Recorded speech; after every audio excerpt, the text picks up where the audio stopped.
At our 5-year anniversary dinner, my husband Arnold looked me dead in the eye and said, "You know, Margaret, Lara was the one that got away.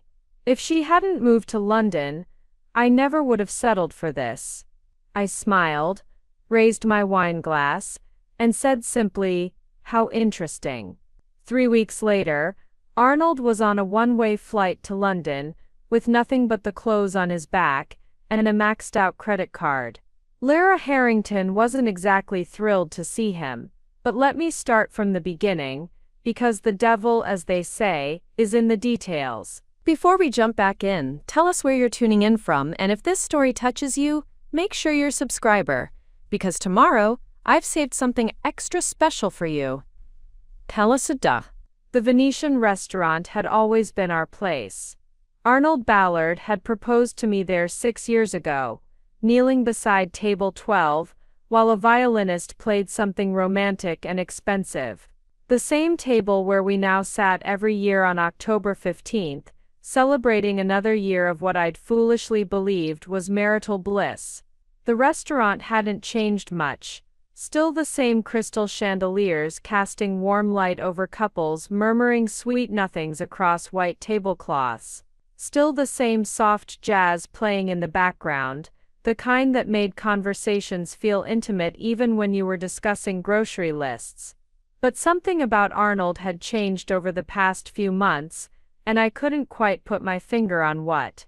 He'd been distant, preoccupied, always checking his phone with this secretive little smile that made my stomach turn. When I asked about it, he'd brush me off with that charming laugh of his. "Just work stuff, babe. You wouldn't understand the technical details."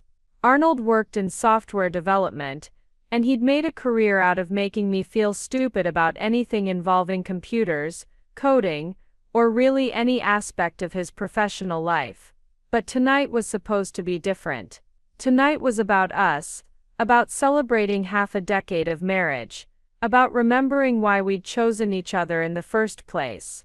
I'd even bought a new dress for the occasion, a deep emerald green that brought out my eyes. Arnold had barely glanced at it when I came down the stairs. "You look nice," he'd said, not looking up from his phone. Nice. Like I was a pleasant wallpaper pattern, or a well-arranged flower bouquet. Now sitting across from him at our anniversary table, I watched him scroll through his phone with that same distracted expression he'd been wearing for weeks. The waiter had already brought our wine, a bottle of Chianti, that cost more than most people spent on groceries in a week. Arnold had ordered it without consulting me, just like he ordered my meal, just like he made most decisions that affected both of us. "Could you put the phone away?" I asked, trying to keep my voice light. "It's our anniversary." Arnold glanced up, irritation flashing across his features. "I'm handling something important, Margaret. Can you give me just a minute?" A minute stretched into 5, then 10. Around us, other couples were laughing, sharing stories, celebrating whatever milestones had brought them to this expensive restaurant on a Tuesday night. But at our table, silence stretched like a rubber band about to snap. I studied my husband's face in the candlelight. When had the laugh lines around his eyes become so pronounced? When had his jaw taken on that permanent clench of someone perpetually annoyed with the world? Arnold was still handsome, 34 years old, with the kind of sharp features that looked good in professional headshots, but there was something hollow about him now, something that made me feel like I was dining with a stranger wearing my husband's face. "Remember when we used to talk?" I said finally. That got his attention.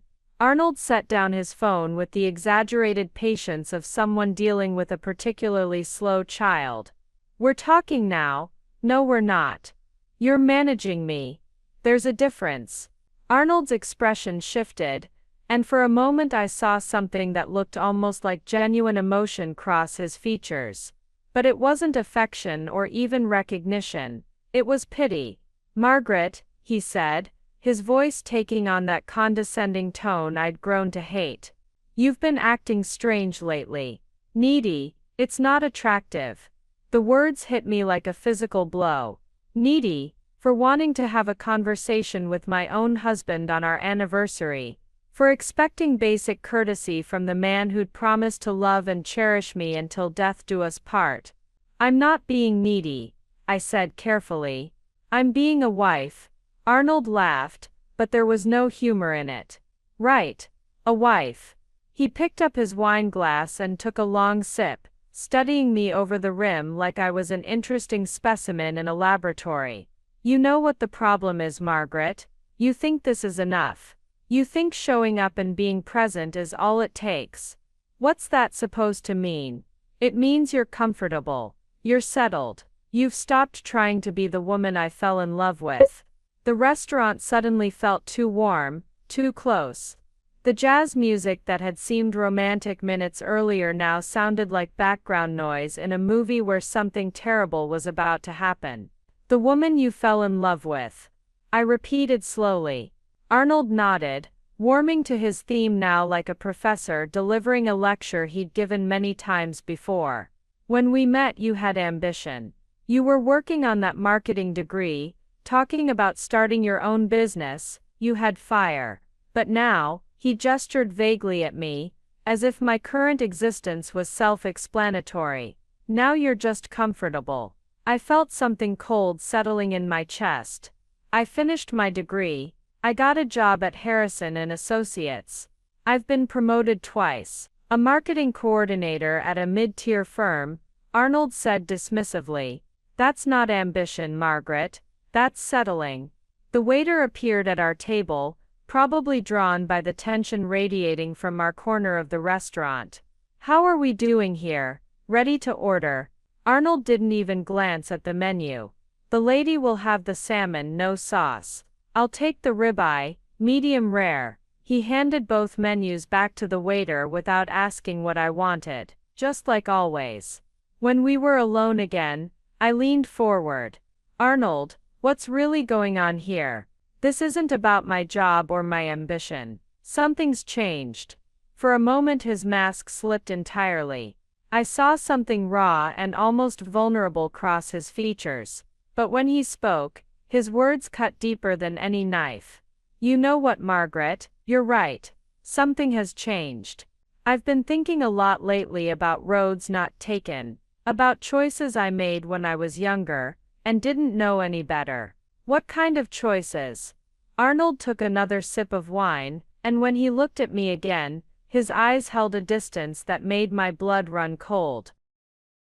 You know, Margaret, Lara was the one that got away. If she hadn't moved to London, I never would have settled for this. The words hung in the air between us like smoke from a fire that was just beginning to burn. The silence that followed Arnold's words was deafening. Around us, the restaurant continued its elegant dance, servers gliding between tables, wine glasses clinking, couples lost in their own private worlds. But at our table, time seemed to have stopped entirely. Settled, I repeated, the word tasting like ash in my mouth. Arnold didn't even have the grace to look ashamed. If anything, he seemed relieved to have finally said what he'd apparently been thinking for months. Don't take it personally, Margaret. It's just the truth. Sometimes life forces you to make practical choices instead of following your heart. I was a practical choice. 5 years of marriage, and I was a practical choice. The waiter returned with our salads, setting them down with the kind of professional discretion that suggested he'd witnessed more than a few relationship meltdowns over the years. I stared at the mixed greens Arnold had ordered for me, no dressing, because he'd decided years ago that I needed to watch my figure, and felt something fundamental shift inside my chest. Tell me about Lara, I said quietly. Arnold's fork paused halfway to his mouth. What about her? You brought her up, on our anniversary. In the middle of telling me I was a consolation prize, so tell me about her. For the first time all evening, Arnold's expression softened. Not with affection for me, but with something that looked dangerously close to longing. Lara Harrington was extraordinary. We dated senior year of college. She was studying international business. Preparing and narrating this story took us a lot of time, so if you are enjoying it, subscribe to our channel. It means a lot to us. Now back to the story. Spoke 3 languages fluently, had this incredible laugh that could light up an entire room. I noticed he was using past tense, like she was dead instead of simply living in another country. What happened? She got offered a position with a consulting firm in London right after graduation. Big money, incredible opportunity. She asked me to come with her. Arnold set down his fork and stared past me, lost in memories that didn't include me. I was young, scared. I had a good job offer here. My family was here. I thought we could make long distance work. But you couldn't. She tried for about 6 months. But Lara wasn't the type to wait around for someone who wasn't willing to chase her across an ocean. She was meant for bigger things than a small-town software developer who was too scared to take risks. The way he said it made my stomach turn. Like chasing Lara would have been brave and romantic, while marrying me had been the coward's way out. So you met me on the rebound. Not exactly on the rebound, Arnold said, though his tone suggested that was exactly what had happened. I met you 2 years later at that conference in Seattle. You were working for that little marketing firm, remember? You seemed steady, reliable. The kind of woman who wouldn't abandon everything for some adventure on another continent. Steady, reliable. The kind of words you use to describe a good car or a dependable appliance. Not the woman you'd chosen to spend your life with. You make it sound like I was the safe option, I said. Arnold finally looked directly at me, and what I saw in his eyes was worse than anger or even contempt. It was indifference. You were the safe option, Margaret, and for a while I convinced myself that was what I wanted. Someone who would be content with a normal life, a normal marriage, normal everything. And now I realize that settling for safe might have been the biggest mistake of my life. I thought about our early relationship, trying to see it through this new horrible lens. Arnold had swept me off my feet with expensive dinners and weekend getaways, but looking back, I could see how calculated it had all been. He'd love-bombed me for 6 months, then gradually started shaping me into his ideal of what a wife should be.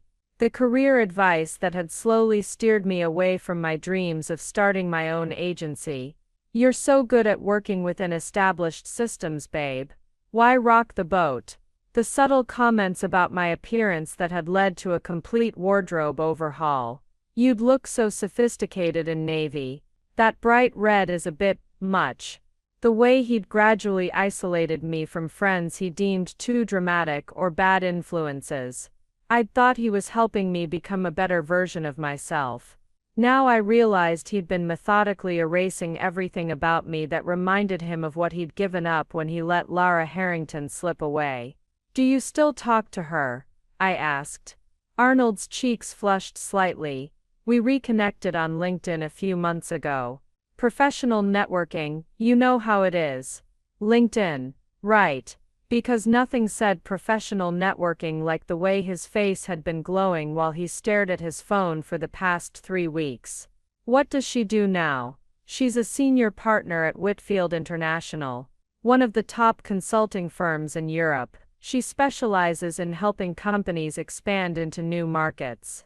The pride in his voice was unmistakable. She's exactly where I always knew she'd end up. Married. Divorced last year.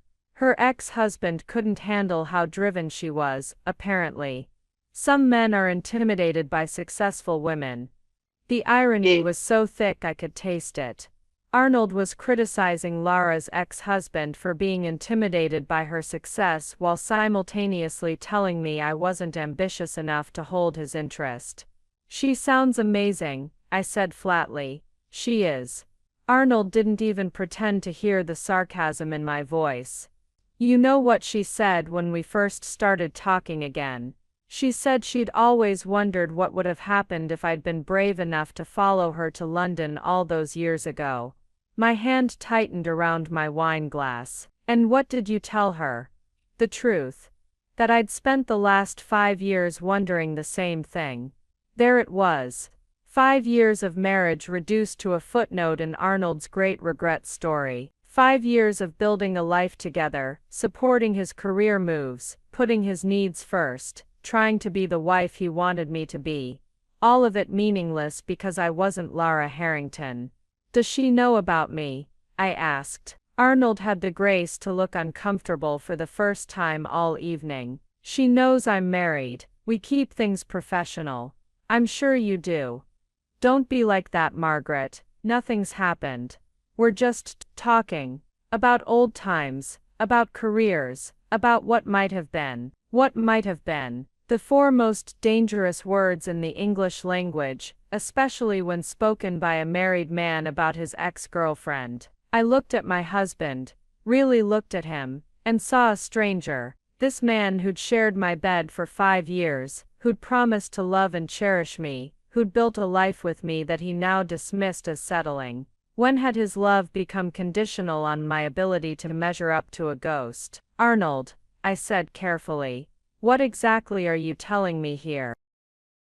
He set down his wineglass and leaned back in his chair, studying me with the detached interest of a scientist observing a lab rat. I'm telling you that I think we've both outgrown this marriage. You deserve someone who thinks you're enough exactly as you are. And I deserve a chance to see what I might have had if I'd made different choices when I was younger. The words hit me like a physical blow, but what hurt most was how rehearsed they sounded. Like he'd been practicing this speech in front of his bathroom mirror for weeks. You want a divorce? I want us both to be honest about what this really is. We're roommates who share a mortgage and a last name. When's the last time you felt genuinely excited to see me walk through the door? The terrible thing was, he wasn't entirely wrong. But I'd attributed our growing distance to normal marital evolution, the natural settling that happened when passion transformed into partnership. I'd never imagined he was comparing every moment of our life together to some idealized version of what he could have had with someone else. So this is it? I asked. 5 years, and you're ready to throw it all away for a fantasy. The restaurant seemed to fade around the edges as Arnold's words sank in. Lara's been asking questions, not just reminiscing about old times or catching up on career developments. She was actively inquiring about his current life, which meant she was interested in potentially disrupting it. What kind of questions? I asked. Though I wasn't sure I wanted to hear the answer. Arnold's expression brightened in a way it hadn't when he looked at me in months. She asked if I was happy, if I felt fulfilled, if I ever regretted not taking more risks when I was younger. He paused, swirling the wine in his glass like he was savoring both the vintage and the memory. She told me she thinks about that last night we spent together before she left for London. How different things might have been if I'd had the courage to follow my heart instead of playing it safe. Each word felt like a small knife twisting in my chest. Not just because of what he was saying, but because of the way he was saying it, with more passion and enthusiasm than I'd seen from him in years. This was the Arnold I'd fallen in love with, animated and alive, just not for me. And what did you tell her? The truth. That I've spent 5 years building a life that looks perfect on paper but feels like settling for less than I deserved. He leaned forward, his eyes bright with something that looked almost like fever. Do you know what she said to that? I shook my head, though every instinct I had was screaming at me to stop this conversation before it went any further. She said she'd always wondered if I was the one that got away for her too. That she'd never found anyone who understood her ambition the way I did. That maybe we both made a mistake letting practical considerations override what we felt for each other. The irony was staggering. Arnold was telling me about a woman who'd left him for her career while simultaneously criticizing me for not being ambitious enough. But pointing out logical inconsistencies had never been effective with Arnold. He had a gift for rewriting history to support whatever narrative made him feel best about his choices. So you've been having an emotional affair, I said quietly. Arnold's jaw tightened. It's not an affair, Margaret. It's two old friends reconnecting and being honest about their feelings. Something we apparently never learned how to do. We're being honest right now. No, we're not. You're sitting there pretending this is shocking news, but you have to have felt it too. The distance, the lack of connection, the way we've been going through the motions for months. Arnold reached across the table and covered my hand with his, the first physical contact he'd initiated all evening. We're both unhappy, Margaret. At least I'm willing to admit it. His touch felt cold, perfunctory. Like he was checking off a box marked console the wife in some manual for how to conduct a civilized breakup. I pulled my hand away. I wasn't unhappy, I said. I thought we were going through a rough patch. I thought marriage required work, and we just needed to put in more effort. That's the difference between us, Arnold said with that condescending smile I'd grown to hate. You think love should be work. I think it should be effortless, exciting, the kind of connection that makes you want to chase someone across an ocean. And you think you have that with Lara. I know I did once, and I think we could again if we both had the courage to try. The waiter appeared with our entrees, setting down Arnold's perfectly cooked ribeye and my unsauced salmon with the kind of timing that suggested he'd been watching our table for signs of domestic tranquility. The food looked beautiful and expensive, but I couldn't imagine eating a single bite. So what's your plan? I asked when we were alone again. Divorce me and fly to London to win back your college girlfriend. Arnold cut into his steak with surgical precision. It's not that simple, obviously. There are logistics to consider. The house, our finances, how to handle things professionally. He took a bite and chewed thoughtfully. But yes, eventually, I think that's exactly what I'm going to do. Eventually. Like divorcing me was an item on his to-do list. Somewhere between getting his car inspected and updating his LinkedIn profile. The casual certainty in his voice was more devastating than anger would have been. Have you told her about your plans? We've discussed hypotheticals. She's been very encouraging about the idea of major life changes. She says she learned from her divorce that life's too short to stay in situations that don't fulfill you. I wondered what Lara's ex-husband would think about that philosophy. Probably the same thing I was thinking, that it was easy to be supportive of someone else's major life changes when you weren't the collateral damage. When did you decide this? I asked. Arnold paused, his fork halfway to his mouth. Decide what? That our marriage was over. That I wasn't enough. That you'd rather blow up everything we've built together for a chance with someone you haven't seen in 5 years. It wasn't a decision, Margaret. It was a realization. A gradual understanding that I'd been lying to myself about what I wanted out of life. He set down his fork and leaned back in his chair, studying me with detached curiosity. The truth is, I think I knew on our wedding day that I was making a mistake. The words hit me like a physical blow. Our wedding day. The day I'd thought was the happiest of both our lives.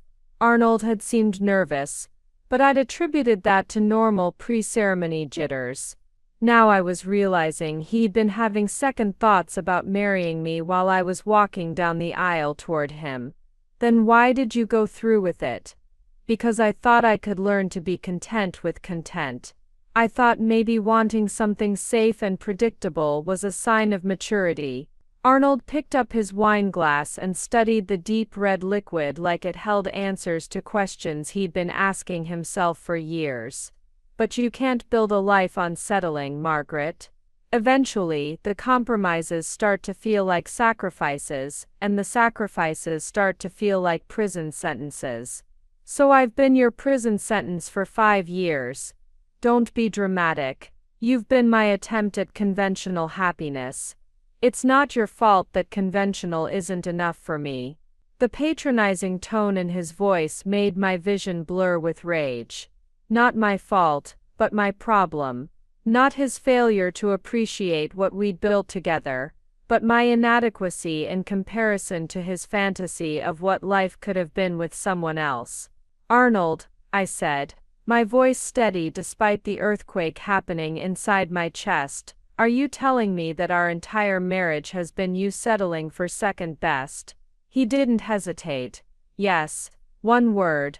3 letters. 5 years of my life reduced to a consolation prize I'd never known I was competing for." Around us, the restaurant continued its elegant dance of romance and celebration. Couples toasting anniversaries, sharing desserts, making memories they'd treasure for years to come. But at our table, the careful fiction of our marriage was finally completely crumbling. "Well," I said, setting down my napkin with hands that were surprisingly steady, "thank you for finally being honest." Arnold looked almost relieved. "I'm glad we can handle this like adults, Margaret. I was worried you might make things difficult." I smiled for the first time all evening, though I doubt Arnold would have found it comforting if he'd been paying closer attention. "Oh, Arnold, I'm going to make things very easy for you." "Good. I think we can handle the divorce proceedings fairly smoothly if we both approach this rationally."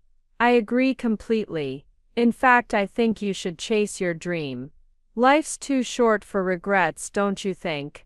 Arnold brightened, clearly pleased that I was taking the news so well. "Exactly.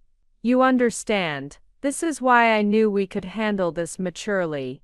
I raised my wine glass in a mock toast, "to following your heart, no matter the cost." Arnold clinked his glass against mine, completely missing the edge in my voice. "To new beginnings." The ride home was silent except for the hum of Arnold's BMW and the occasional ping of his phone receiving messages. Each notification made him smile in a way that used to be reserved for me, and I found myself cataloging these small betrayals like evidence in a case I wasn't sure I wanted to build yet. Our house in Maplewood looked exactly the same as it had when we'd left for dinner 2 hours ago, but everything felt different now. The carefully coordinated furniture we'd chosen together, the wedding photos lining the hallway, the kitchen where we'd shared countless meals, all of it felt like props in a play that had been running too long with actors who'd forgotten their original motivation. Arnold headed straight for his home office, phone already pressed to his ear. "Hey, it's me," I heard him say as he closed the door behind him. The casual intimacy in those 3 words told me everything I needed to know about who was on the other end of that call. I stood in our living room, still wearing the emerald dress I'd chosen so carefully for our anniversary dinner, and tried to process what had just happened. 5 years of marriage dismissed as settling.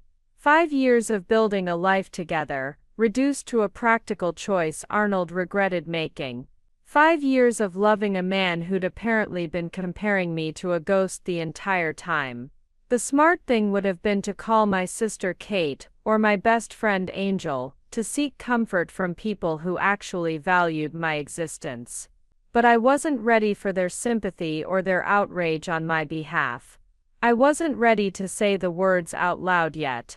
"My husband is leaving me for his ex-girlfriend." Instead, I walked through our house like I was seeing it for the first time. The living room with its neutral palette that Arnold had insisted would be timeless and sophisticated. The dining room where we entertained his colleagues and no one else, because my friends were apparently too unprofessional for his standards. The master bedroom with its king-sized bed where we'd been sleeping on opposite sides for months without acknowledging the growing distance between us. I stopped in front of our wedding photo on the mantel. I looked radiant in my white dress, genuinely happy in a way that seemed almost naive now. Arnold looked handsome in his black tuxedo, but studying his expression with new eyes, I could see what I'd missed then. The smile that didn't quite reach his eyes. The slight tension in his shoulders. The look of a man going through the motions of what he thought he should want rather than what he actually did. Had I been blind, or had I simply chosen not to see? From his office I could hear Arnold's voice rise and fall in animated conversation. He was probably telling Lara about our anniversary dinner, about how well I'd taken the news, about how smoothly things were going to proceed. The thought made my stomach turn. I found myself thinking about our early relationship, re-examining moments I'd treasured through this new awful lens. The way Arnold had love-bombed me for the first 6 months, expensive dinners, surprise weekend trips, constant attention of affection. I'd thought I was experiencing the romance of a lifetime. Now I realized I'd been experiencing the courtship of a man trying to convince himself he could be happy with his second choice. The gradual changes had been so subtle I'd barely noticed them happening. The way he'd started choosing my outfits for important events, claiming he had better taste than I did. The career advice that had slowly steered me away from my dreams of starting my own marketing agency. "You're so talented at working within established systems, babe. Why take unnecessary risks?" The way he'd discouraged friendships with people he deemed too dramatic or bad influences. I'd thought he was helping me become a more refined version of myself. Now I understood he'd been systematically erasing everything about me that didn't fit his idealized vision of what a wife should be. And apparently, even after all that molding and shaping, I still wasn't enough to make him forget about Lara Harrington. The worst part was how rational he'd made it all sound. Life's too short for regrets. Following your heart. Being true to yourself. All perfectly reasonable philosophies that happen to require destroying someone else's life to implement. I walked to the kitchen and poured myself a glass of wine, not the expensive stuff Arnold preferred, but the bottle of rosé I kept hidden behind the olive oil for moments when I needed something that was just mine. It tasted like rebellion and possibility. Through the kitchen window, I could see our neighbor Freddie Willows working in his garden under the porch light. Freddie was 73 years old and had been married to the same woman for 45 years. I'd always admired their relationship, the way they still held hands when they walked their dog, the way they laughed together over morning coffee on their front porch. I thought Arnold and I might have something like that someday. Now I wondered if Freddie had ever looked at his wife and thought about the one that got away. If every marriage contained these hidden fault lines, these secret comparisons to roads not taken. Arnold's voice carried from his office, punctuated by laughter I recognized as genuine. He sounded happier talking to Lara than he had in months of conversations with me. The realization should have been devastating, but instead I felt something else settling in my chest, something that felt dangerously close to relief. Maybe he was right. Maybe we had both been going through the motions of a marriage that had run its course. Maybe I'd been so focused on being the wife I thought he wanted that I'd forgotten who I used to be before I met him. I thought about Margaret Holden, my maiden name, my former self. She'd been ambitious, fearless, willing to take risks that the current version of me wouldn't even consider. She'd dreamed of running her own company, traveling to places that couldn't be found in guidebooks, building a life that was entirely her own creation. When had I stopped being her? Arnold's office door opened, and he emerged looking more animated than I'd seen him in months. His hair was slightly mussed like he'd been running his hands through it, and his eyes were bright with excitement. "Sorry about that," he said, though he didn't sound sorry at all. "Important call." From Lara, he had the grace to look slightly embarrassed. "We were just discussing some potential opportunities. She thinks there might be a position opening up at her firm that would be perfect for someone with my background. In London. It's worth exploring. The international market for software development is really expanding, and Lara's company specializes in helping businesses navigate those opportunities. Arnold was practically glowing as he spoke. She says I'd be perfect for it. Of course she did. Lara Harrington, the magical ex-girlfriend who validated all of Arnold's professional aspirations while I'd apparently been holding him back with my boring stability and reasonable expectations. That sounds amazing, I said, and meant it. You should definitely pursue it. Arnold's eyebrows shot up. Really? You're not going to try to talk me out of it? Why would I? You're obviously excited about the possibility. Life's too short for regrets, right? He studied my face like he was looking for signs of sarcasm or hidden anger. I'm glad you understand, Margaret. I was worried this might get complicated. Not complicated at all, I said, taking another sip of my wine. In fact, I think you should call Lara back and tell her you're definitely interested. Arnold's smile widened. You know what? I think I will. He headed back toward his office, then paused at the doorway. Margaret, I know this is a big change, but I really think this is what's best for both of us. You deserve someone who thinks you're amazing exactly as you are. You're absolutely right, I agreed. I do. As Arnold disappeared back into his office to resume his conversation with the woman who'd been the star of his secret fantasy life, I finished my wine and started making mental notes. I didn't sleep that night, not because I was crying or raging or having the emotional breakdown that probably would have been appropriate under the circumstances. Instead, I lay in bed listening to Arnold's peaceful breathing and thinking with a clarity I hadn't experienced in years.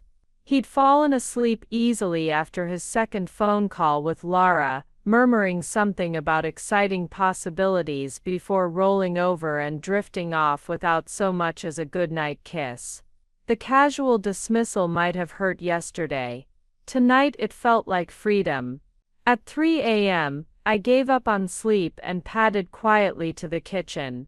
The house felt different in the darkness, less like a home I'd helped build, and more like a stage set I'd been performing on without realizing it. I made coffee and sat at our breakfast bar, looking out at the suburban street where we'd planned to raise children, grow old together, build the kind of stable life that people envied. None of that was going to happen now. Arnold had made that clear.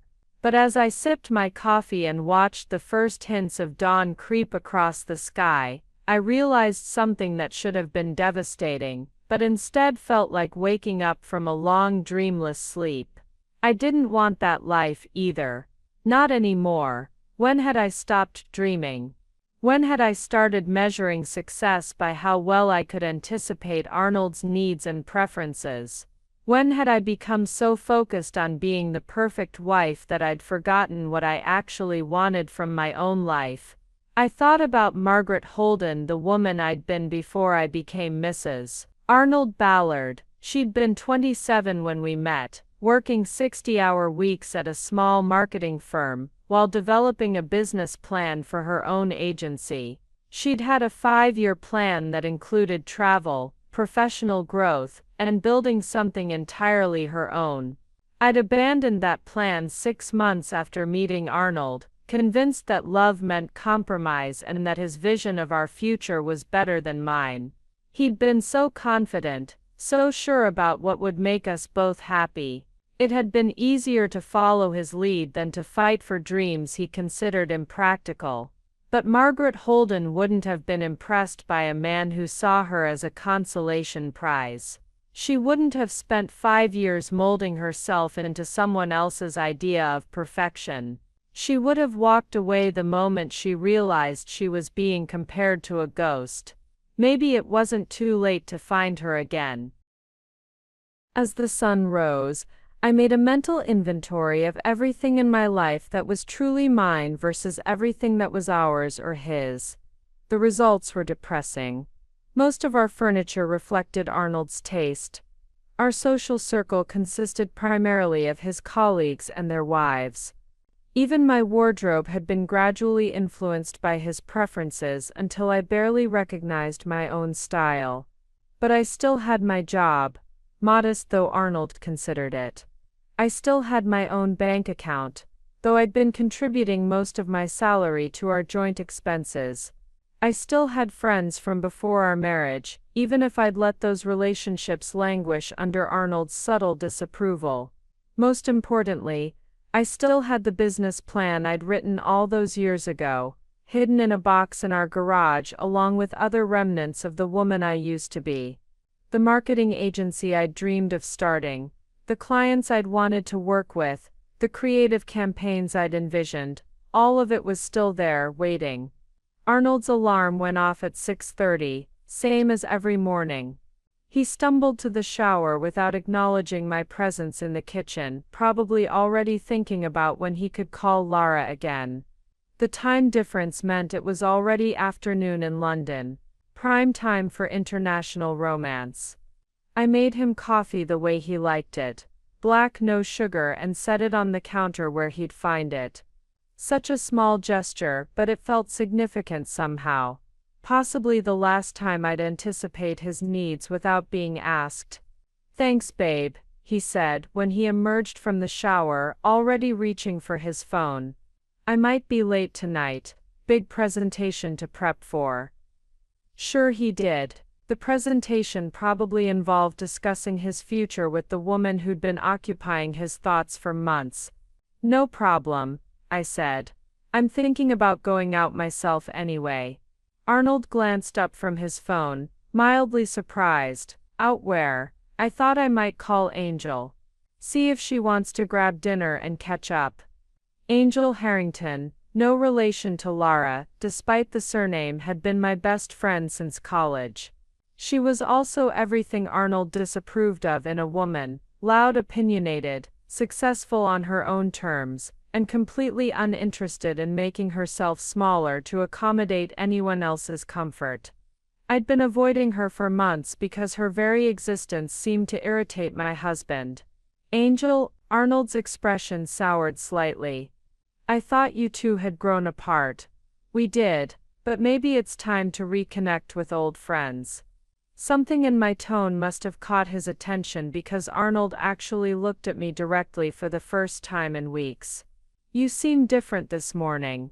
"Do I? Yeah, more awake, I guess." "It's good. I was worried last night's conversation might have upset you." "Upset me?" Like learning that my entire marriage was a mistake was equivalent to burning dinner or missing a turn on the highway. "I'm not upset, Arnold. I'm grateful." "Grateful? For your honesty. You're right that we've both been going through the motions. It takes courage to admit when something isn't working." Arnold brightened, clearly pleased that I was handling his midlife crisis with such maturity. "Exactly. We're both still young enough to start over, to find what we're really looking for." "Absolutely," I agreed, refilling my coffee cup. "Life's too short to settle for anything less than extraordinary." As Arnold headed off to work, probably planning to call Lara the moment he reached his office, I pulled my laptop from its charging station and opened a new browser window. The search bar sat empty, waiting. I typed how to start a marketing agency. Then I deleted it and typed divorce lawyers in Maplewood. Then I deleted that too and typed Margaret Holden business plan. No, that wasn't right either. Finally, I typed what I was really thinking: how to disappear completely and start over. The search results filled my screen with possibilities I'd never considered. New cities, new careers, new ways of being in the world that didn't require anyone's approval but my own. That evening I sat across from Angel Harrington at Russo's, a little Italian place that Arnold had always dismissed as too noisy and ethnic for his refined palate. Angel looked exactly the same as she had in college: wild curly hair, bright red lipstick, and the kind of energy that made everyone around her sit up straighter. "So let me get this straight," Angel said, twirling pasta around her fork with theatrical precision. Prince Charming tells you on your anniversary that you're his consolation prize, and you're sitting here acting like it's good news. I'd told her everything. About Arnold's declaration of love for Lara, about his plans to pursue a job in London, about the systematic way he'd been reshaping me into his vision of an acceptable wife. Angel had listened with the kind of focused attention that reminded me why we'd been best friends in the first place. "It is good news," I said, surprised by how much I meant it. "I've been sleepwalking through my own life for 5 years, Angel." He woke me up by telling you he settled for you. Margaret, that's not a wake-up call, that's emotional warfare. Maybe, but it's also the truth. And I'd rather know the truth than keep living a lie. Angel studied my face with the sharp intelligence that had made her a successful criminal defense attorney by age 30. "You're planning something." It wasn't a question. Angel had always been able to read me better than anyone, including my husband, especially my husband. "I'm planning a lot of things," I said, carefully, starting with remembering who I used to be before I became Mrs. Arnold Ballard. And who was that? I thought about it seriously. Someone who took risks, someone who had her own dreams and wasn't afraid to chase them. Someone who wouldn't have tolerated being anyone's second choice. "I remember her," Angel said softly. "She was pretty incredible. What happened to her?" "She fell in love with a man who convinced her that loving him meant becoming someone else." I took a sip of wine, a bold Sangiovese that would have made Arnold wrinkle his nose. "But she's still in there somewhere. I can feel her waking up." Angel leaned forward, her eyes bright with interest. "So what's the plan?" "Well, Arnold wants to chase his dream girl to London. I think he should absolutely do that." "You're going to let him go without a fight?" "I'm going to help him go." I smiled, and Angel's eyebrows shot up. "What? He deserves to pursue true love, doesn't he? Who am I to stand in the way of his happiness?" "Margaret Holden, you beautiful, devious bitch," Angel said with genuine admiration. "What are you really planning?" I looked around the restaurant, taking in the warm lighting, the animated conversations, the couples who seemed to genuinely enjoy each other's company. This was what I'd been missing: authentic connection, real laughter, the feeling of being seen and appreciated for who I actually was. "I'm planning to give Arnold exactly what he says he wants," I said. "No obstacles, no guilt trips, no desperate attempts to change his mind. Pure, enthusiastic support for his romantic quest. And what do you get out of this generous gesture? Freedom. A chance to rebuild my life on my own terms. And the satisfaction of watching someone who thinks he's so clever learn that actions have consequences." Angel raised her wine glass.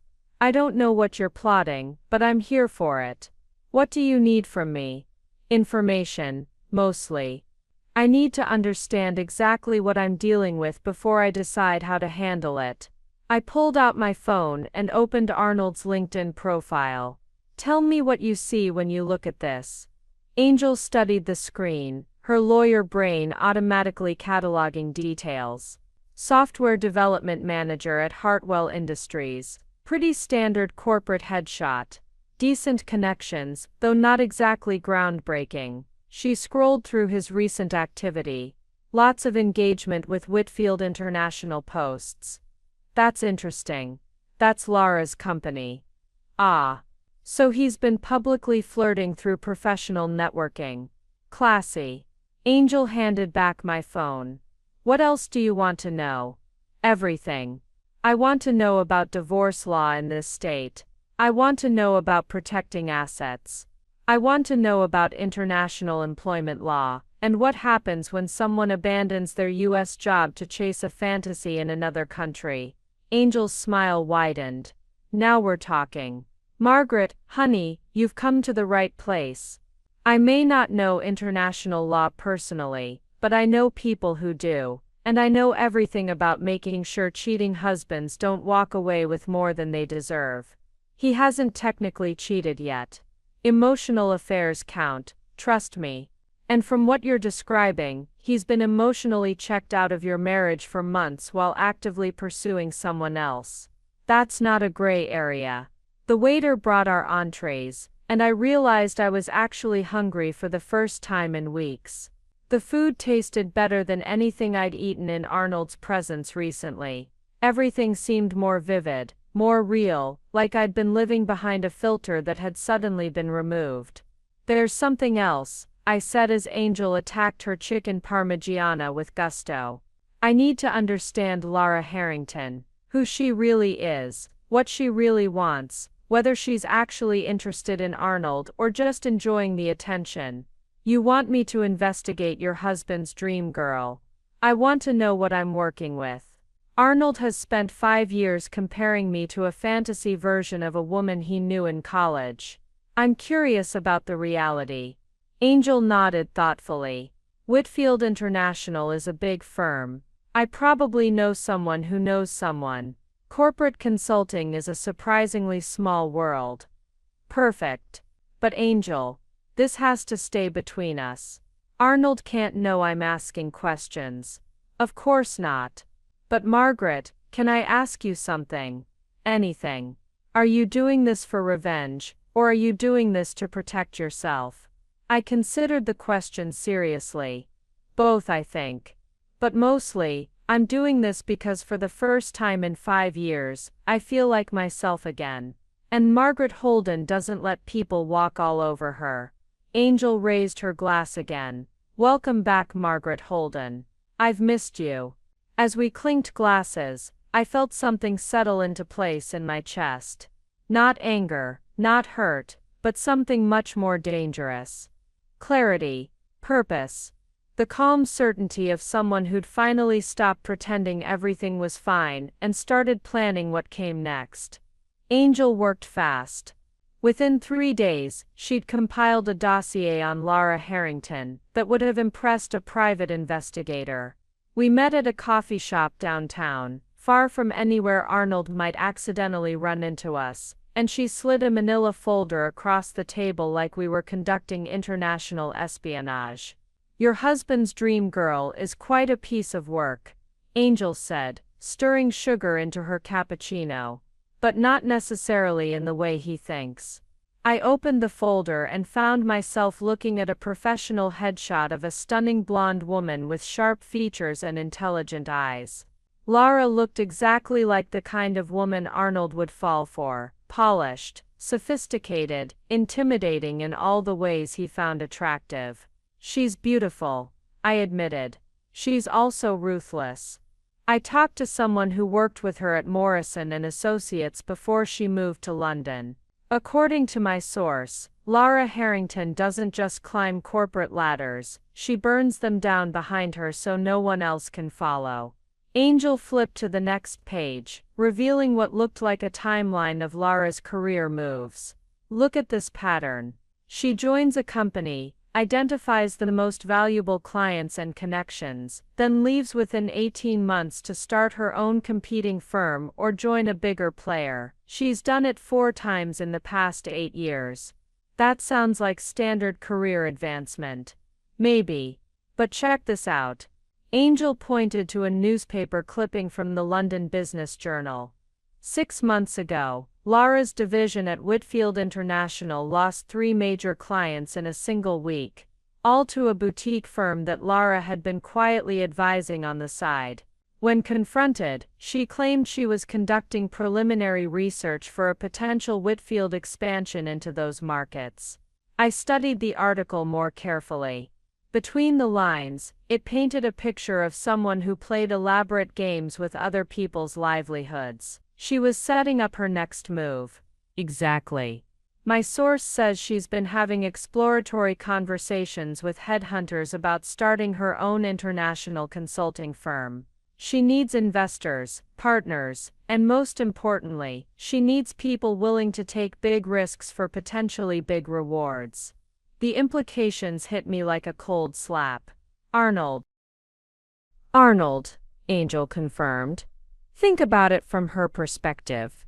She's got a former boyfriend who's unhappy in his marriage, successful enough to have assets worth liquidating, and desperately eager to prove he's still the ambitious man she once knew.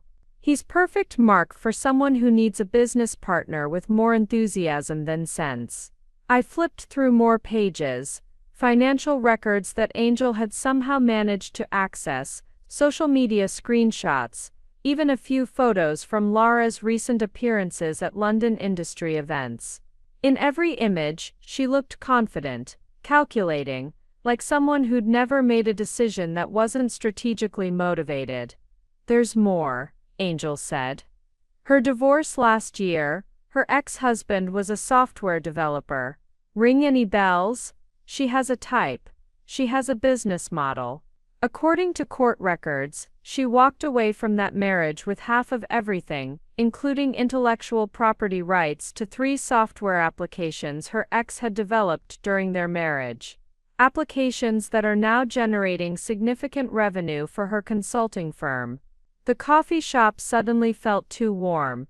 I'd been prepared to discover that Laura was genuinely interested in Arnold, that maybe their college romance had been real enough to rekindle. But this was something else entirely. This was predatory. So when she reached out to Arnold on LinkedIn, she was probably conducting market research, seeing if he was still financially and emotionally available for her next venture. Angel leaned back in her chair, studying my face. "The question is, what are you going to do with this information?" I stared at Laura's photograph, trying to reconcile this calculated manipulator with the romantic figure Arnold had built up in his mind.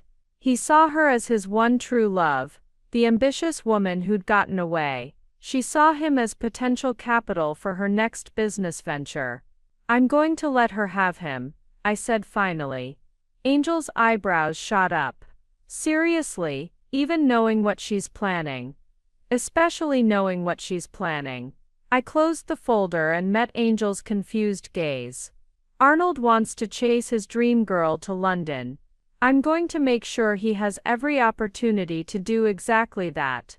With his full enthusiasm and complete financial commitment. Margaret, she's going to destroy him. Is she, or is she going to give him exactly what he deserves for treating his wife like a consolation prize?" I finished my coffee and gathered my things. Either way, it's not my problem anymore. Angel shook her head in amazement. "You've changed." The old Margaret would have tried to warn him, to protect him even after what he did to you. The old Margaret thought her job was to save Arnold from his own poor judgment. The new Margaret thinks Arnold is a grown man who's capable of making his own choices and living with the consequences. And if those consequences include losing everything he's worked for. I thought about that as we walked to our cars. Arnold had worked hard for his success, but he'd also been willing to throw away 5 years of marriage for a fantasy. He'd systematically erased my dreams and ambitions while pursuing his own. He'd made me feel like I was never enough while pining for a woman who, it turned out, saw him as nothing more than a business opportunity. Then maybe he'll learn something valuable about the difference between fantasy and reality. I said, "Besides, I'm not the one manipulating him. I'm just not standing in his way anymore." Angel hugged me goodbye, and I could see the mix of admiration and concern in her eyes. "Be careful, Margaret. Whatever you're planning, make sure you protect yourself first." "That's exactly what I'm doing," I assured her. As I drove home, I thought about the timeline Laura was probably working with. She needed Arnold to make his move soon, before he had time to think too carefully about the risks involved. That meant she'd be escalating her romantic campaign, making him feel like time was running out on his chance for true love. Which was perfect for my purposes. The faster Arnold moved, the less time he'd have to consider the practical implications of his choices. And the less time he'd have to notice what I was doing to protect my own interests. I pulled into our driveway just as Arnold was getting home from work. He looked animated, excited, practically glowing with anticipation. His phone was pressed to his ear, and I caught fragments of his conversation as he walked toward the house. Absolutely thrilled about the opportunity. When would you need an answer? I think I can make that work. When he saw me, he quickly ended the call and pasted on the guilty smile of someone who'd been caught doing something he wasn't supposed to be doing. Hey babe, he said, kissing my cheek with more enthusiasm than he'd shown in months. How was your day? Wonderful, I said truthfully. How was yours? You seem excited about something. Arnold's smile widened. Just some interesting developments at work. Nothing concrete yet, but, well, we'll see. That sounds promising, I said, matching his enthusiasm. You know I support whatever makes you happy. As we walked into our house together, Arnold chattering about his potential opportunities, I mentally reviewed everything I'd learned about Lara Harrington. Arnold thought he was pursuing his destiny. Lara thought she was cultivating her next business partner. The next morning, I did something I hadn't done in years. I called in sick to work and drove to a part of town I'd been avoiding since my marriage began. The industrial district where Harrison and Associates had their offices was gray and practical, but just 6 blocks away sat the converted warehouse space I'd dreamed about renting when I was 27 and foolish enough to think I could build an empire. The for lease sign was still there. I parked across the street and stared at the building through my windshield. 3 stories of exposed brick with massive windows that would flood the interior with natural light. Ground floor retail space, upper floors perfect for creative offices. 5 years ago, I'd driven past this building every day on my way to my corporate job, imagining the agency I'd build inside those walls. Arnold had called it an expensive fantasy when I'd shown him the listing. You don't have the experience to manage that kind of overhead. Babe, maybe start smaller, work from home for a few years first. By the time I'd accumulated the experience he deemed sufficient, the dream had somehow evaporated entirely. Now, staring at those windows again, I felt something stirring that I'd thought was dead. Not just ambition, but something deeper. The absolute certainty that I was capable of more than I'd been allowing myself to imagine. I called the number on the sign. Brennan Properties, this is Kate speaking. Kate Willows turned out to be a woman about my age with an infectious laugh, and the kind of direct communication style I'd forgotten I appreciated. We met at the building 20 minutes later, and she walked me through the space with the enthusiasm of someone who genuinely loved what she did. The previous tenant was an architecture firm, Kate explained. As we climbed to the 2nd floor, they built out some beautiful conference rooms and workspaces. Most of the infrastructure is already in place for a creative business. The space was even better than I'd imagined. High ceilings, polished concrete floors, enough room for a team of 20 with room to grow. I could picture it all. The reception area where potential clients would get their first impression. The conference room where I'd present campaigns that would make people sit up and take notice. The office where I'd build something entirely my own. What kind of business are you considering? Kate asked. Marketing agency. Full service with a focus on helping smaller companies compete with bigger firms through strategic creative campaigns. The words came out easily, like I'd been practicing them in my sleep for years. That sounds exciting. Do you have experience in the field? 7 years at Harrison and Associates, plus freelance work in college. I've been developing a business plan for well longer than I care to admit. I ran my hand along the exposed brick wall, imagining how it would look with the right artwork and lighting. I'm finally in a position to make it happen. Kate named a monthly rent that was significant but not impossible. I did quick calculations in my head. My savings, my projected income, the assets I'd be entitled to in a divorce. The numbers worked, especially if I moved quickly. I'm interested, I said. Very interested. What would you need from me to move forward? First month's rent, security deposit, and proof of financing. Standard business lease, with options to expand into the third floor if your business grows. Kate pulled out her phone to check her calendar. I could have the paperwork ready by Friday if you want to move fast.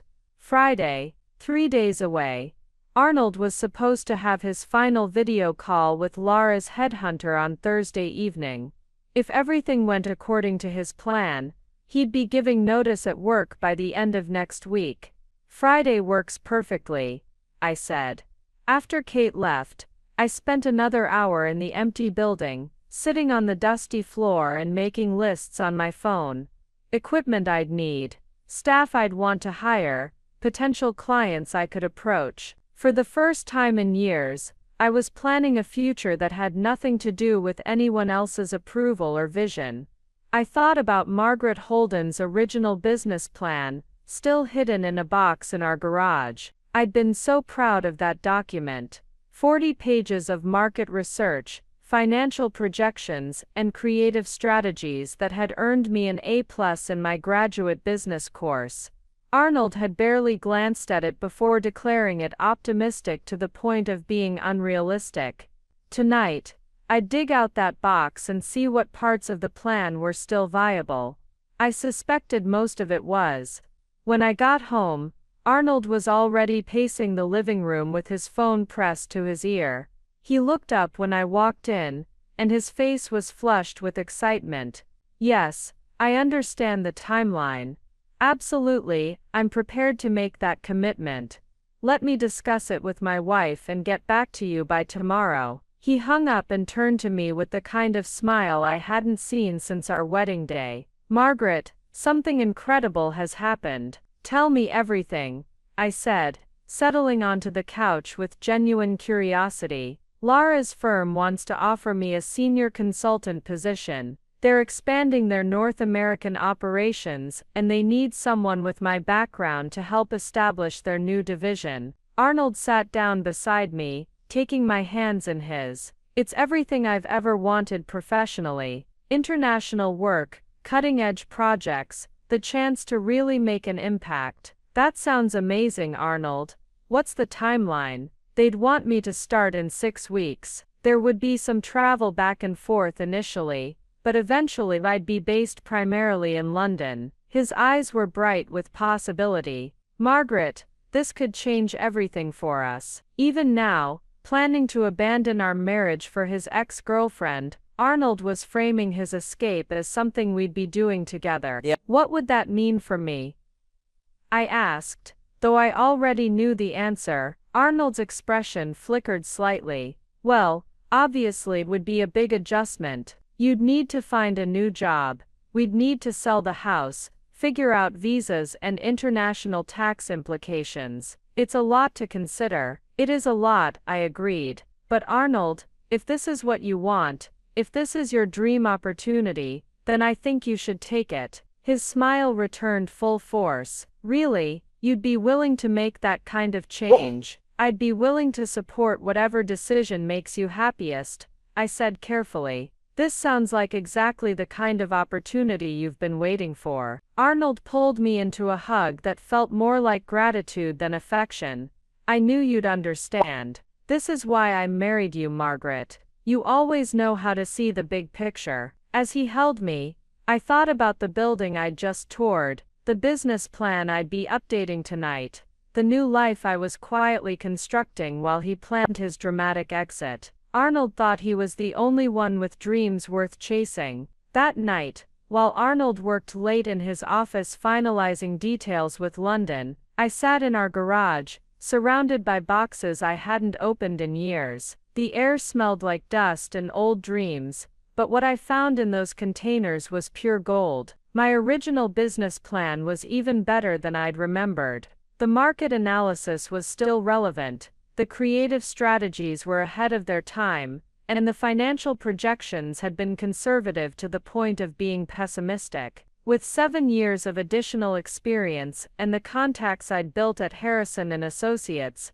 this could actually work, but more importantly, I found documentation of everything I'd owned before marriage: bank statements, investment portfolios, Even the deed to a small rental property I'd inherited from my grandmother and forgotten about. Arnold had been so focused on building our life together that he'd never paid attention to what had been mine alone. I spread everything out on the concrete floor like a general planning a campaign, financial documents in one pile, business plans in another, legal papers in a third. By midnight, I had a clear picture of my resources and options. My phone buzzed with a text from Angel. "Coffee tomorrow. I have updates on your situation." I typed back, "Yes, and I have a business proposition for you."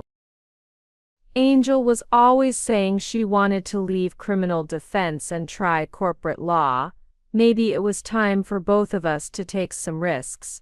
I was putting the last box away when Arnold's office door opened. He emerged looking more energized than I'd seen him in months, practically glowing with anticipation. "Sorry I was tied up so long," he said, though he didn't sound sorry at all. "Big developments happening fast." "Good developments, I hope." "The best. Lara thinks they can expedite the hiring process if I'm serious about moving quickly. They could have an offer letter ready by next week." Arnold sat down on the garage steps beside me, his excitement palpable. "Margaret, I know this is happening fast, but I really think this could be the fresh start we both need." We still using that word, still pretending this was about our mutual happiness rather than his midlife crisis romance. "How quickly are we talking?" I asked. "They'd want me to start in a month." "I know it's rushed, but opportunities like this don't come around often. Lara says if we don't move fast, they might offer the position to someone else." Of course she did. Nothing motivated a mark like artificial scarcity. Lara was playing Arnold like a concert pianist, and he was too intoxicated by the attention to notice the manipulation. "What would that mean practically?" I asked. "For the house, our finances, everything we've built here." Arnold waved his hand dismissively. "Details we can figure out. The important thing is not missing this chance. Lara says once I'm established with the firm, everything else will fall into place." Lara says, Lara thinks, Lara promises. Everything in Arnold's world now revolved around whatever his college girlfriend was telling him, despite the fact that she had every incentive to tell him exactly what he wanted to hear. "Have you thought about what happens if it doesn't work?" I asked carefully. "International moves are complicated. What if the job isn't what you expect, or if you have trouble adjusting?" For the first time, Arnold's enthusiasm flickered. "Why would you ask that? Are you trying to discourage me?" "I'm trying to be practical. These are big decisions with long-term consequences. I just want to make sure you've considered all the angles. Margaret, sometimes you have to take risks to get what you want. Not everything can be planned and controlled." Arnold's tone was getting sharper. "I thought you understood that this is important to me." "I do understand. That's why I think you should go." Arnold's head snapped toward me. "What?"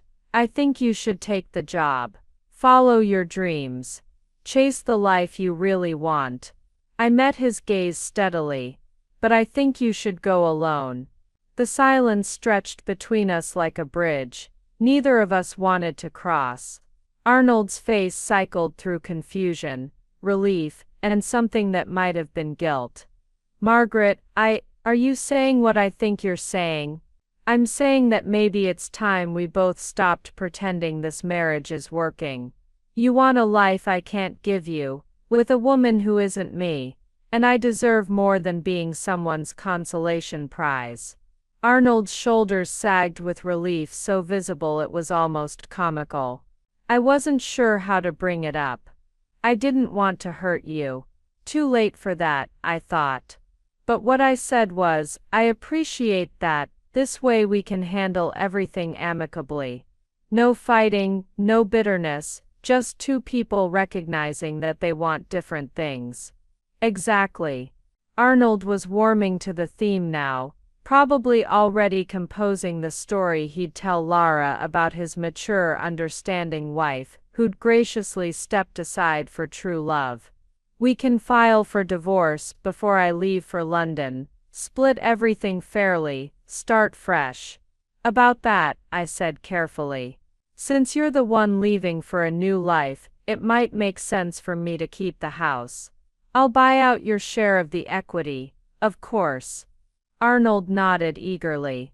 That makes sense. I'll need liquid capital for the move anyway. And honestly, Lara and I will probably want to find our own place once things are settled. Our own place. He was already living in Fantasyland, where he and Lara would be setting up house together like a couple from a romantic comedy. The reality was going to be quite different, but Arnold would have to discover that for himself. There's one more thing, I said. I'd prefer to handle the divorce proceedings here, under local jurisdiction.